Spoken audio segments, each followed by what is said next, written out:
Magandang araw mga kapuso, ito po ang mga ganap na dapat po natin abangan dito lamang po sa ating kapatid.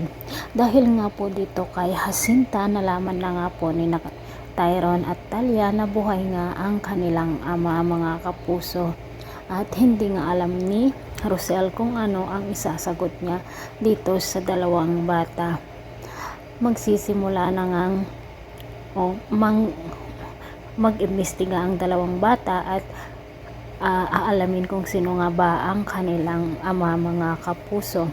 Samantala, tuwang-tuwa nga naman itong si Belle dito sa ibinigay sa kanya ni Aling Sefa na galing dito kay Tyron, na hindi alam nitong si Belle na siya palang nakita niyang bata noon na binigyan niya ng pagkain. Samantala mga kapuso, dahil nga sa pag-aalala nitong si Rosel, hindi na nga niya alam kung ano ang kanyang gagawin.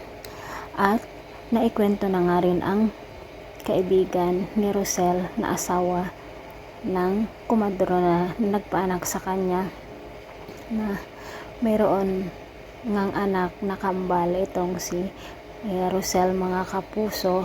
At dito nga po magpapaimbestiga itong si Chris kung sino nga ba ang batang iyon na si Tali.